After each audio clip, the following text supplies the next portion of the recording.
High heel জুতো এলো কিভাবে? আমরা এখন অনেকেই এই হাই হিল জুতো পরি, তাদের নানা রকম নাম রয়েছে, সময়ের সঙ্গে সঙ্গে নামকরণের পার্থক্যও হয়েছে। সাধারণত দেখা যায় যে মেয়েরাই হাই হিল জুতো পরে। তো এই হাই হিল জুতো কবে থেকে পরার প্রচলন হলো বা কিভাবে এলো, কখনো ভেবে দেখেছেন কি যে এটা কোন দেশ থেকে এসেছে? আসুন এই বিষয়ে আপনাদেরকে বলি। সময়টা হচ্ছে নবম শতাব্দী।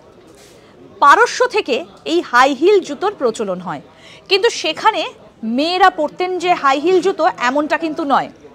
অশ্বারোহীরা তারা যখন ঘোড়ায় চড়তেন বা ঘোড়ায় চড়ে তারা যখন যুদ্ধ করতেন বা এক জায়গা থেকে আরেক জায়গায় যেতেন, তখন নিজেদের পাকে সুরক্ষিত রাখার জন্য এই হাই হিল জুতো পরতেন, যাতে যখন প্রচণ্ড দৌড়ে ঘোড়া ছুটছে তখন সেই চলন্ত ঘোড়ার পিঠ থেকে নিচে নামতে পায়ের কোনো ক্ষতি না হয়, সেই কারণে জুতোতে হিল ব্যবহার করতেন।